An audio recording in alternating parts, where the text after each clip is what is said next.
ஸ்ரீமதே ராமானுஜாய நமः. ஸ்ரீமத் வரவரமுனியே நமः. ஸ்ரீசைலேசதயாபாத்திரம் தீபத்யாதிகுணார்ணவம் யதீந்திரப்பிரவணம் வந்தே மாதரம் முனிம் லக்ஷ்மீநாதசமாரம்பாம் நாதயாமுனமத்யமாம் அஸ்மதாச்சாரியபர்யந்தாம் வந்தே குருபரம்பராம். வணக்கம். இன்னைக்கு மார்கழி 17வது நாள். இன்னைக்கு என்ன ஸ்லோகம் தெரியுமா? அம்பரமே தண்ணீரே சோரே அரஞ்செய்யும் அந்த ஸ்லோகம் தான்.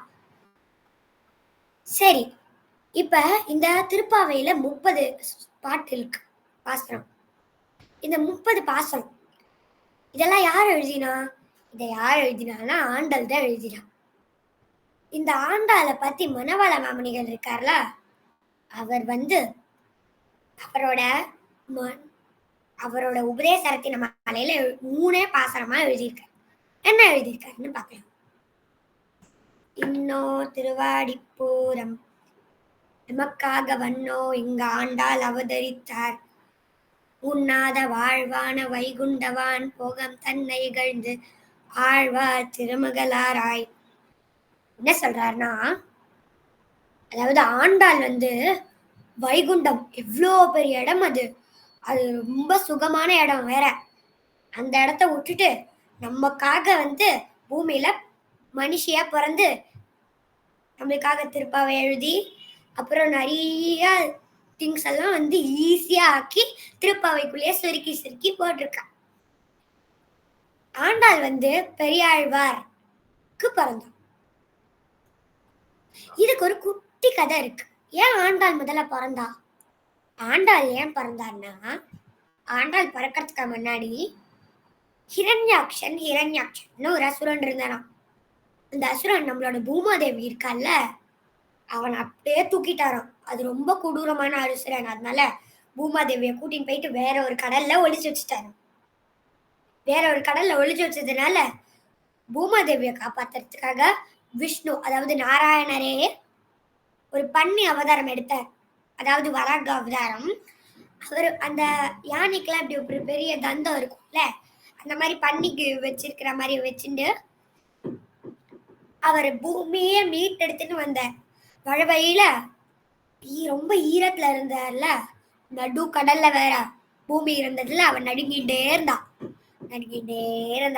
அப்ப நடுங்கி முடிச்சதுக்கு அப்புறம் எல்லாம் நார்மல் ஆனதுக்கு அப்புறம் அவ சொல்றா பெருமாள்கிட்ட, என்னையே இந்த அசுரன் இப்படி பாடுபடுத்தான், அப்ப எனக்குள்ள இருக்கிற மக்கள் எவ்வளவு பாடுபடுவா. அசுரர்கள் கொல்லுவா, அசுரர்கள் அழிப்பா, அதுக்கு என்ன பண்றது அப்படின்னு கேட்கச்சு. பெருமாள் 3 வாக்கியம் தான் சொல்றேன். என்ன சொல்றார்? என்ன மனசால நினைக்கணும், என்ன வாயால பாடணும், என் திருவடியில துளியூன்று 2 பூ வைக்கணும்.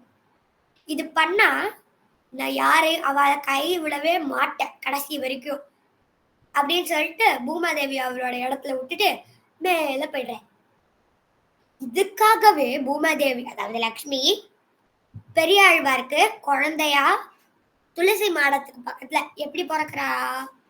பெரியாழ்வார் பெருமாளுக்கு பூ தொடுக்குவார். எப்பவுமே பூ தொடுத்து மாலை போடுவார். அவர் ஒரு நாள் பூவெல்லாம் பறிச்சுட்டு இருக்கச்சே, அழகான பூவெல்லாம் எடுத்துட்டு இருக்கச்சே, திடீர்னு ஒரு பொன் குழந்தாடுற சத்தம் கேட்குது. என்னடா இது? அவர் முதல்ல என்ன நினைச்சார், பக்கத்துல ஆத்துல எங்கேயோ குழந்தை பிறந்திருக்கு போல் இருக்கு, அது அழகுதுன்னு நினைச்சுட்டார். அப்புறம் ரொம்ப லவுட் ஆனதுக்கு அப்புறம் என்னடா இது, துளசி மாடத்துல இருந்தா வருதுன்னு நினைச்சுட்டு அவர் துளசி மாடத்துக்கு பின்னாடி போய் பார்த்து ஒரு பொன் குழந்தை இருக்கிறத பார்த்து அவர் நிஜமாலே ஷாக் ஆயிட்டார். அவர் போயிட்டு இத பொன் குழந்தை எடுத்தாராம். இது யாரோட தான் இருக்கும், யாருமே என்னோட இடத்துக்குள்ள வரமாட்டாளே, ஐ திங்க் பெருமாளே நம்மளுக்கு இந்த பொன் குழந்தைய கொடுத்துருக்கா, இது பேரு கோதைன்னு சொல்லிட்டு அவளை வரக்க பெரியாழ்வார் வரக்க. இதுக்கு அடுத்தது இந்த ஸ்லோகம் முதல் ஸ்லோகம்.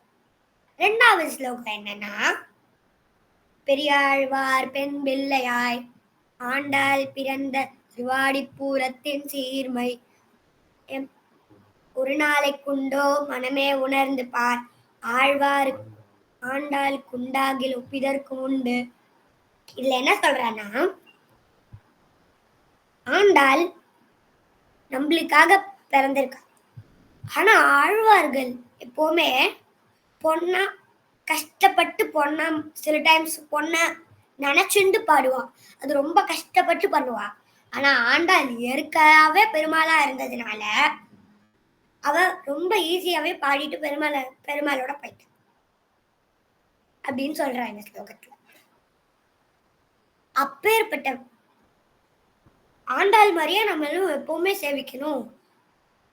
அது மட்டும் இல்லாம ஆண்டாள் எப்பவுமே சின்ன வயசுல இருந்தே பாடினே இருப்பா கிருஷ்ணரை பத்தி. அவருக்கு கிருஷ்ணர்னா ரொம்ப ரொம்ப பிடிக்கும். அந்த மாதிரி சோ ஆண்டாள் என்ன பண்ணுவா, டெய்லி கிருஷ்ணர் கோவிலுக்கு போய் பாடுவா. அத மாதிரியே நம்மளும் சேவிக்கணும்னு சொல்றாரு மணவாள மாமுனிகள். இப்ப 3வது பாசுரம் போலாம். அஞ்சு குடிக்கு ஒரு சந்ததியாய் பிஞ்சாய் படு ஆழ்வார்கள் தம் செயலை இன்ஜினியர் கொஞ்சன் வயலாய் பிஞ்சாய் படுத்தாலை ஆண்டாலை பக்தியுடன் நாளும் படுத்தாய் மனமே மகிழ்ந்து. என்ன இது என்ன சொல்றேன்னா, இதுல 5 குடிக்கு ஒரு சந்ததியாய்ன்னு சொல்றேன். ஆண்டாளுக்கு முன்னாடி 7 ஆழ்வார்கள் இருந்தாலே 5 இல்லையே, அப்படியே 7 குடிக்கு ஒரு சந்ததியாய்ன்னு சொல்லலைன்னா நம்ம கவுண்ட் பண்ணி பார்த்தா தெரியும் 7 குடின்னு சொல்லுவோம். ஏன்னா பொய்கை ஆழ்வார், பூதத்தாழ்வார், பேயாழ்வார், திருமழிசை ஆழ்வார், நம்மாழ்வார், குலசேகர ஆழ்வார், பெரிய ஆழ்வார். அதுக்கு அடுத்தது தானே ஆண்டாள். 7 குடிக்கு ஒரு சந்ததியாய்ன்னு சொல்லணும். ஆனா மணவாள மாமுனிகள் போன பாசரத்திலேயே சொன்னார்ல, பொய்கையார், பூதத்தார், பேயாழ்வார், இவா 3 பேருமே முதல் ஆழ்வார்கள். அப்ப முதல் ஆழ்வார்கள் இவா 3 பேரும் தானே. அப்ப 3 பேரும் ஒன்னா நம்ம கன்சிடர் பண்ணிக்கணும். திருமழிசை ஆழ்வார், நம்ம ஆழ்வார், குலசேகர ஆழ்வார், பெரிய ஆழ்வார், 5 குடி வந்துருத்தா. அந்த கணக்குல பார்த்தா 5 குடி கொரிசன் தத்தியாய் வந்துடும். 5 குடி கொரிசன் தத்தியாய்.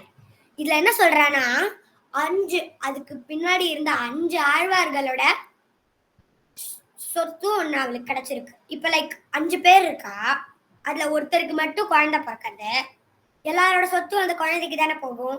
அந்த மாதிரி ஆண்டாளுக்கும் வந்தது. ஆனா அது என்னது, அது காசு பணமா இல்ல. ஆண்டாளுக்கு கிடைச்ச சொத்து என்னன்னா அனைவரோட பக்தி. அது கிடைச்சதுனால அவ எப்பவுமே பக்தியோட தான் இருந்தா கடைசியா பெருமாள் போற வரைக்கும்.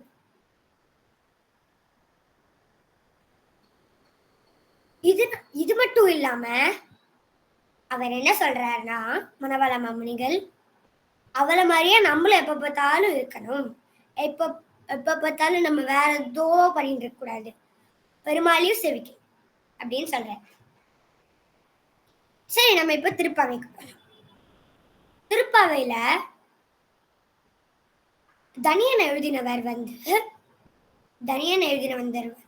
பராசர பட்டர்.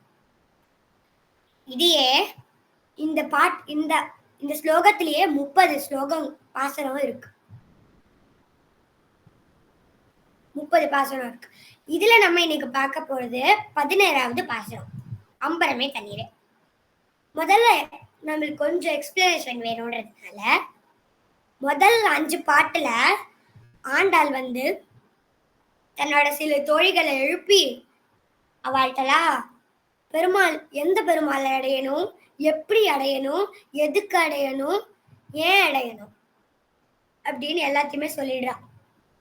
அப்புறம் அடுத்த 10 பாசனம், அதாவது 6வதுல இருந்து 15வது அது வரைக்கும் அவ என்ன சொல்றா, மற்றது எல்லா தோழிகளையும் எழுப்புறா. ரொம்ப கஷ்டம், எல்லாரும் சோம்பேறியா தூங்கிட்டு இருக்கா.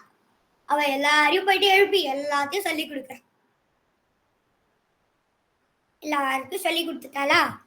அடுத்தது 16th பாசனம். இதுல அவ எல்லாரும் கடைசியில கிருஷ்ணர் ஆத்துக்கே போயிட்டா. அங்க வந்து என்ன சொல்றா, அங்க வந்து கிருஷ்ணரோட வீடு இல்ல, அவர் பெருமாள் இல்ல, அதனால 2 கார்டு நிக்கிறா. அவளையும் போயிட்டு ஆண்டாள் வழங்குறா. எப்படி வழங்குறா, நாயகனாய் நின்ற நந்தகோபனுடைய கோவில் காப்பானே. நாயகனாய் என்ன ஸ்ட்ராங்கா நிக்கிற நந்தகோபனோட கோவில் காவலனே. கொடி தோன்றும் தோரணவாசல் காப்பானே. மொத்த கோவில்ல இருக்கிற தோரணம் மற்றும் எல்லாத்தையும் காவல் காக்கிறவனே, மணிக்கதவம் தாழ்த்தியவாய் ஆயிரத்தின் மீறோ உமக்கு. எனக்காக நான் எல்லாத்தையும் எழுப்பி அவளை பத்தி பாடி இருக்கணும், எல்லாரையும் எழுப்பணும், என்ன உள்ள விடுங்கோ அப்படின்னு கேக்குறா. மணிக்கதவம் இருக்குல்ல, மணி மாட்டின கதவை திறக்க கேக்குறா. அந்த மாதிரி சொல்றா. உடனே அவளும் என்னவோன்னு, ஓ பெருமாளை பார்க்க வந்திருக்கான்னு அவளை உள்ள விட்டுறா. உள்ள விட்ட உடனே அங்க போயிட்டு அவ போயிட்டு நந்தகோபனை பாடுறா. அதாவது நம்ம இப்ப பாக்குறோம்ல 17th ஸ்லோகம் அம்பரபே தண்ணீரே, இது எதை பேஸ் பண்ணி இருக்குன்னா, இது நம்மளோட தானம் கொடுக்கும்ல, தானம் கொடுக்கணும்னு சொல்லுவாள்ல, அத பத்தி பேசுது. அத என்ன பாடி எழுதியிருக்கா, அம்பரம் ஏ அம்பரமே தண்ணீரே சோரே அரஞ்செய்யும். இந்த இந்த பாசுரத்துக்கு ஒரு வேத கதை இருக்கு. அந்த வேத ஸ்டோரி, அந்த கதையை பார்க்கலாம். எப்படி வரும்னா, அந்த கதை ரொம்ப நாள் முன்னாடி இந்திரன் அதாவது தேவர்கள் எல்லாம் சேர்ந்து பிரம்மா கிட்ட போவாளாம். அவெல்லாம் போயிட்டு பிரம்மா கிட்ட போயிட்டு என்ன சொல்லுவாளாம், எங்களுக்கு ஒரு புது உபதேசம் தாங்க அப்படின்னு கேக்குறாளாம். சுருக்கமான உபதேசம் தான் வேணும் அப்படின்னு கேக்குறாராம். உடனே பிரம்மா சொல்றாராம் தா. உடனே அப்படின்னு யோசிக்கிறாளா எல்லாரும். பிரம்மா சொல்றாளாம், உங்களுக்கு நான் தா சொன்னேனே, அதுல ஏதாவது புரிஞ்சுதா அப்படின்னு கேட்டாராம். தா எங்களுக்கு உபதேசம்னா எங்களுக்கு ஆல்ரெடி கிடைக்காதது எங்கள்கிட்ட இல்லவே இல்லாதது எதுன்னா தாம்யதா. அந்த குணம் எங்கள்கிட்ட இல்லை, அதுதான் நீங்க தான்னு சொல்லியிருக்கீங்க அப்படின்னு நினைச்சுக்கிறோம் அப்படின்னு நினைச்சுன்னு போயிட்டாங்க. அடுத்தது இதை பார்த்துட்டு அசுரர்கள்லாம் சும்மா இல்லாம வந்துட்டு அவளும் பிரம்மா கிட்ட, எங்களுக்கும் ஒரு சுருக்கமான உபதேசம் கொடுங்க அப்படின்னு. உடனே பிரம்மா திருப்பி தா அப்படின்ற, உங்களுக்கு என்ன தான்னு சொன்னேனே, என்ன புரிஞ்சுது அப்படின்னு கேட்டேன். ஓ எங்களுக்கு தயம்னு புரிஞ்சுது.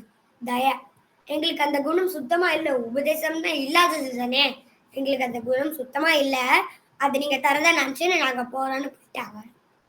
அடுத்தது இவா 2 பேர் மட்டும் போயிருக்கா, நாங்களும் போவோம்னு சொல்லிட்டு மனுஷர்கள் போறாங்க. அங்க போனோடனே அதேதான் நடக்கிறது. திருப்பி தான்றார் பிரம்மா. அவ என்ன நினைச்சுக்கிறா, நாங்க தானமே பண்ண மாட்டோம், இவ்வளவு பணம் இருக்குன்னா இல்ல நான் எங்களுக்கு தான் வச்சுப்பேன், இல்ல யாராவது எங்களுக்கு கொஞ்சோண்டு பணம் கேட்கறியான்னு கேட்டா கூட இல்ல எங்களுக்கு வேணும்னு சொல்லிடுவோம், தானம் தான் நீங்க எங்களுக்கு தரதா நாங்க நினைச்சுட்டு போறோம்னு போயிட்டா. பிரம்மா சிரிச்சுக்கிறார். உடனே இந்த தான்ற வார்த்தையிலேயே 3 பேருக்கும் இருக்கு. அது மட்டும் இல்லாம இந்த 3 டைப் ஆஃப் பீப்புளுக்கும் எப்படி எதை ஞாபகப்படுத்துவான்னு தெரியுமா, அந்த மழை பெய்யும் போது இடி இடிக்கும்ல, நம்மளாம் அதை டனால் டனால் தான் கேட்போம். அதை ஒழுங்கா கேட்டு பார்த்தா நம்மளுக்கு தா தா தா அப்படி கேட்கும். ஆனா இதெல்லாம் நம்ம கண்டுக்கவே மாட்டேங்கிறோம்ல. அதனால ஆண்டாள் எப்படி அவளோட திருப்பாவளியை எழுதிட்டான். அதை தானம் கொடுக்கணும் எப்படி எழுதியிருக்கா, இதோ இங்க எழுதியிருக்காளே, அம்பரமே தண்ணீரே. அம்பரமே அப்படின்னா, அம்பரமேனா இங்க ஸ்கையும் இருக்கு ஒரு மீனிங், கிளாத்தும் இருக்கு. ஆனா இங்க கிளாத்ஸ் தான் பண்றது, கிளாத்ஸ். அது மட்டும் இல்லாம தண்ணீரேனா வாட்டர், நம்ம குடிக்கிற வாட்டர். சோரே அறம் செய்யும்னா, சோரேனா நம்ம சாப்பிடுற ஃபுட், அறம் செய்யும்னா தானம் கொடுக்கணும் அப்படின்னு சொல்றா. எப்படி சொல்றா, அவங்க என்ன ஆக்சுவலா சொல்ல வரானா, தானம் கொடுக்கணும்னு நம்மள்ட்ட சொல்றா. ஆனா எந்த வழியில சொல்றான்னா, அம்பரமே தண்ணீரே சோரே அறம் செய்யும் எம்பெருமான் நந்தகோபாலா. இதெல்லாம் தானம் கொடுக்கிற எம்பெருமான் நந்தகோபாலா. அவ ஏன் எம்பெருமான்னு கூப்பிடுறா. கிருஷ்ணர் அவருக்கு பிறந்ததுனால அவரை எம்பெருமான்னு கூப்பிடுறாங்க. கூப்பிட்டு சொல்றாளா, அம்பரமே தண்ணீரே சோரை அறஞ்செய்யும்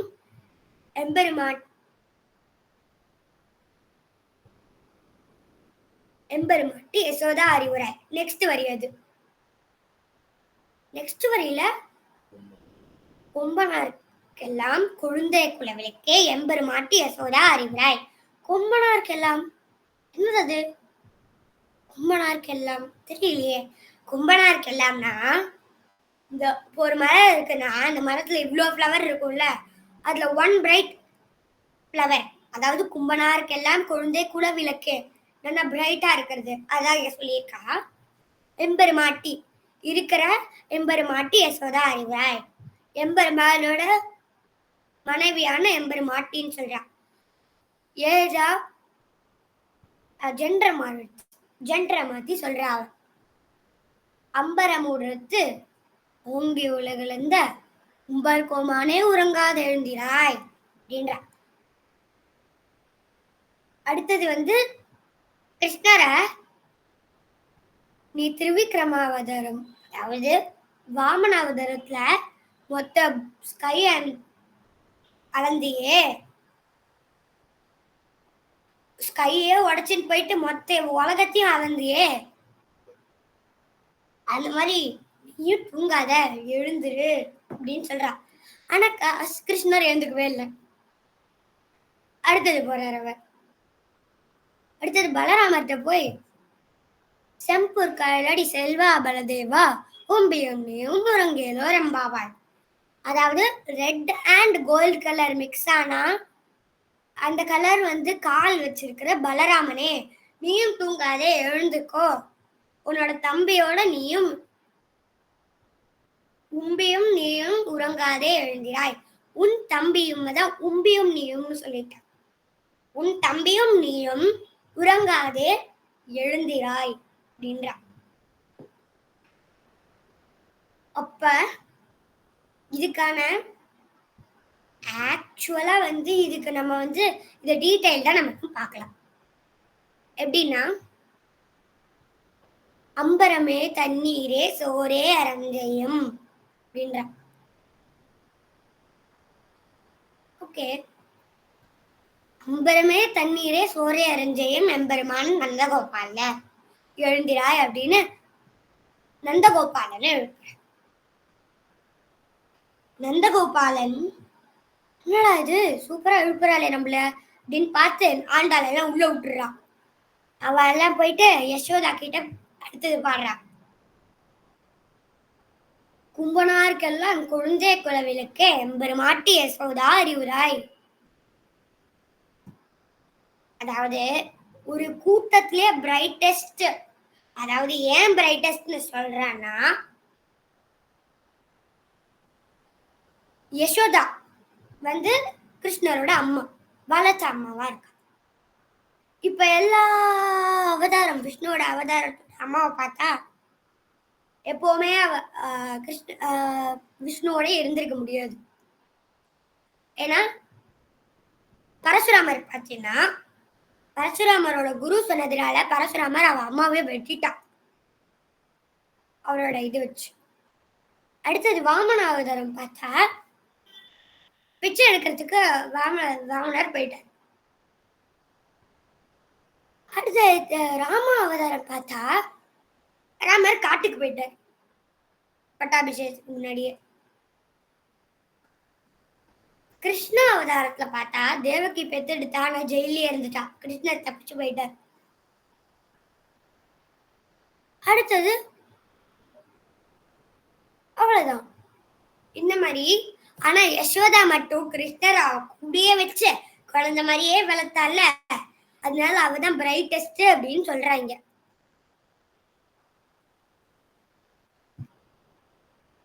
பிரைட்டஸ்ட்னு சொல்றாங்க.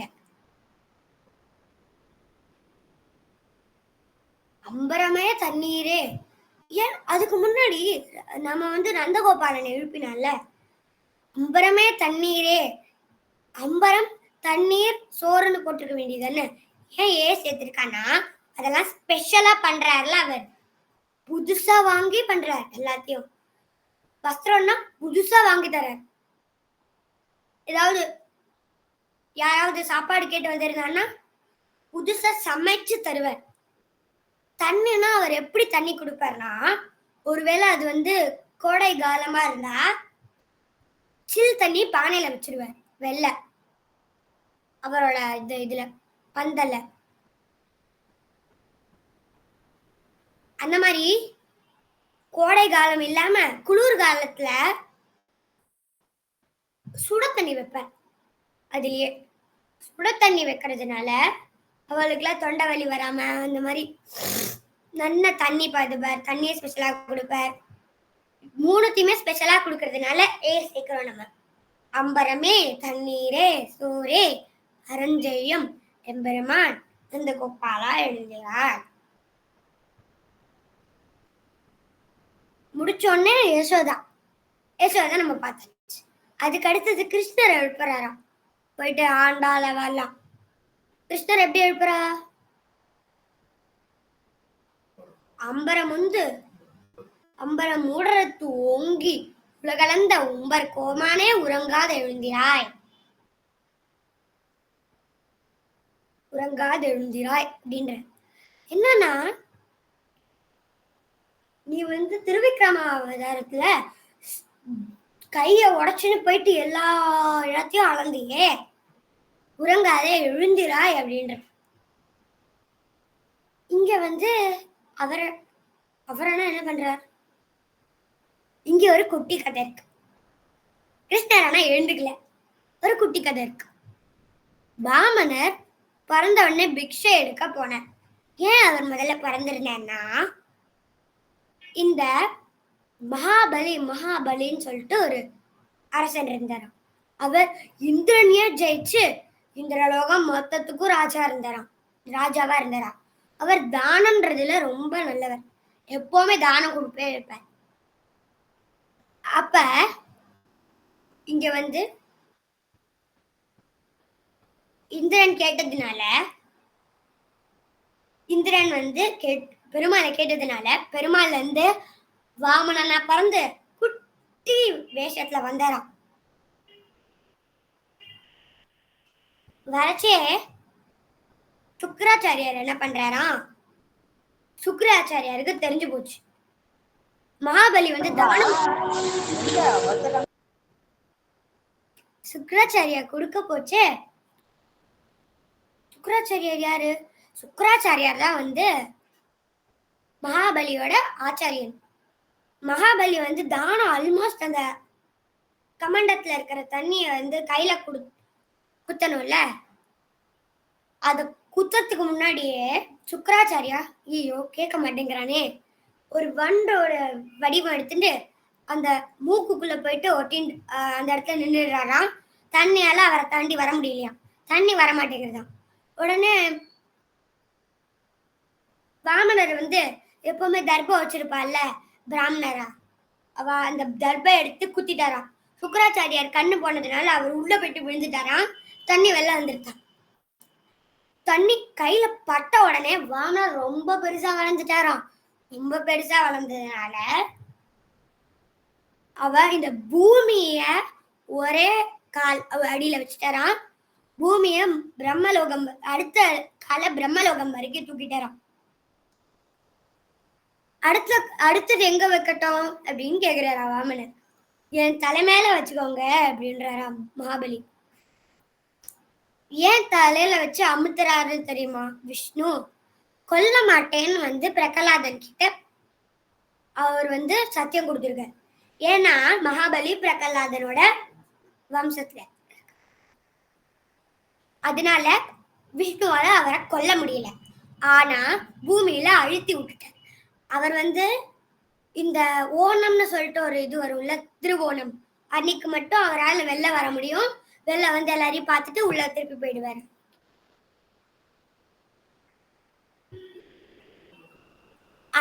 தேவர்கள்லாம் சொன்னதுனால பெருமாள் வந்துட்டாரே, நாங்க கேட்கறதுனால வரமாட்டியா அப்படின்னு கேக்குறாரா.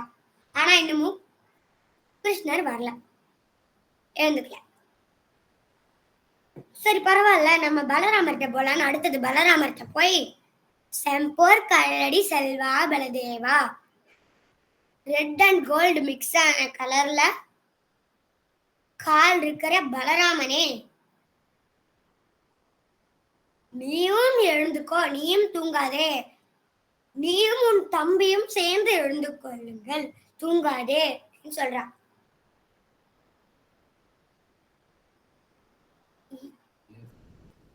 ஏன் செம்பொர் கழலடினா அது வந்து ரெட்டு கோல்டு மிக்ஸ் ஆன கலர் மாதிரி இருக்கு, அதனால அப்படி சொன்னா. கிருஷ்ணர் அவர் ஏன் அப்படி சொல்றாருன்னா, நிஜமாலாம் நீ பிறக்கலன்னா பலராமர்க்க, நீ பிறக்கலன்னா கிருஷ்ணரே பிறந்திருக்க மாட்டாரே, நீ தானே எங்களுக்கு கிருஷ்ணரை கொடுத்த, நீயும் எழுந்துக்கோ அப்படின்னு சொல்றாரு. அந்த மாதிரி. சரி, இப்பதான் நம்ம முக்கியமான விஷயத்துக்கு வரோம். எப்பவுமே திருப்பாவையில வியாக்கியானத்துல பூர்வாச்சாரியார்கள் ஒரு ரகசியம் சொல்லுவா. இந்த இதோட ரகசியம் என்னன்னா, இப்ப நந்தகோபன் தான் நம்மளுக்கு ஆச்சாரியன். ஏன்னா அவர் எப்பவுமே தானம் கொடுத்துட்டே இருப்பார், பெருமாள் நினைச்சுட்டே இருப்பார். அவர் பெருமாளையே பெத்ததுனாலதான் ஒரு பெருமாள கண்ணனை கொடுத்ததுனால அவர் தான் ஆச்சாரியன். ஆச்சாரியன் கிட்ட இருந்து நம்ம என்ன கத்துக்கணும்? அஷ்டமந்திரம் கத்துக்கணும், அஷ்டாட்சர மந்திரம். இந்த அஷ்டாட்சர மந்திரம் யாரு? யசோதா. ஏன்னா அவ ரொம்ப பிரைட்டா இருக்கா, அதுதான் அஷ்டாட்சர மந்திரமா இருக்கும். அஷ்டாட்சர மந்திரத்தை சொல்லி சொல்லி சொல்லி சொல்லி என்ன பண்ணலாம்? விஷ்ணுவை போயிட்டு பார்க்கலாம். விஷ்ணு பார்க்கறது அதாவது கண்ணன், விஷ்ணுன்றது கண்ணன். கண்ணனை பார்த்துட்டேன். இப்ப நான் என்ன பண்ணணும்? கண்ணன் பிறந்ததுக்கான ரீசன், அதாவது கண்ணனோட அண்ணனோ இல்ல தம்பியோ வணங்கணும். அவளையும் போயிட்டு அந்த மாதிரி.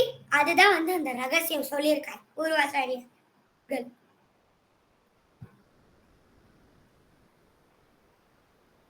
இதுலயே ஆண்டாளுக்கு வந்து ரொம்ப பெரிய ஞானம் இருக்கு. ஏன் அவ்வளவு பெரிய ஞானம் இருக்குன்னா, நம்ம இதுல இந்த இந்த பாசுரம் இருக்குல்ல, நம்மளோட இன்னைக்கோட அம்பரமே தண்ணீரே பாசுரம், அதுல வந்து அவ எப்படி இந்த ஒருத்தருக்குமே ஒரு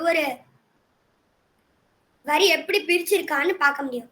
ஆனா மற்ற ஸ்லோகத்திலே இருக்கு, அதை நம்மளால கண்டுபிடிக்க முடியாது. இதுல எப்படி வருதுன்னா, அவ ஒரு பாசுரத்துல 1 2 3 4 5 6 7 8 வரிகள் இருக்கும். அவ 4 பேர் இருக்கால, யசோதா, நந்தகோபால், கிருஷ்ணர், பலராமன், 4 பேர் இருக்கா. ஒருத்தருக்கும் 2 வரி. அப்படி அழகா டிவைட் பண்ணி அழகா ஒரு ஸ்லோகத்தை கொடுத்திருக்காங்க. எப்படின்னா, லைக் முதல் 2 வாக்கியம், அதாவது எப்படின்னா, அம்பரமே தண்ணீரே சோரே அரஞ்சயம் எம்பெருமான் நந்தகோபாலா எழுந்திராய். 2 வந்துடுறதா? அடுத்தது, கொம்பனார்க்கெல்லாம் கொழுந்தே குலவிளக்கே எம்பெருமாட்டி யசோதா அறிவுராய். அம்பரமுட தோங்க இலை குளிந்த உம்பர் உலகளந்த உம்பர் கோமானே உறங்காது எழுந்திராய். இங்க 2 வந்துருத்தா? செம்பொர் கழலடி செல்வா பலதேவா கும்பியும் நீயும் உறங்கேலோ ரெம்பாவாய். அடுத்து 2 வந்துருக்கு. அழகா டிவைட் பண்ணிருக்கா, அதுதான் இங்க சொல்றேன். இந்த பாசுரத்துல இருந்து நம்ம என்ன கத்துக்கிறோம்னா, நம்ம எப்பவுமே எல்லாருக்குமே தானம் கொடுத்துட்டே இருக்கணும். அது மட்டும் இல்லாம அத அழகா கொடுக்கணும். நந்தகோபுரம் எப்படி கொடுத்தார்? புதுசா கொடுத்தார். தண்ணி கொடுக்கறதா இருந்தா ஏத்த மாதிரி, அதாவது சீசனுக்கு ஏத்த மாதிரி கொடுக்கணும். அந்த மாதிரி பட்டு ஜரிகை அந்த மாதிரி ஏதாவது கொடுக்கறதா இருந்தா கொஞ்சம் புதுசா கொடுக்கணும். ரொம்ப பழசு நம்ம யூஸ் பண்ணது அதெல்லாம் தரக்கூடாது அப்படி சொல்றா. அப்ப ஏற்பட்ட ஆண்டால நம்ம எல்லாரும் சேவிச்சுக்கலாம். அந்த திருப்பாவையும் நம்ம எப்பவுமே சொல்லலாம். அதை ஞாபகம் வச்சுன்னா நம்ம தானமும் கொடுத்துட்டே இருக்கணும். அடியேன் மதுர கவிதாசன் ஆழ்வாரம் பெருமானார் ஜீயர் திருவடிகளே சரணம்.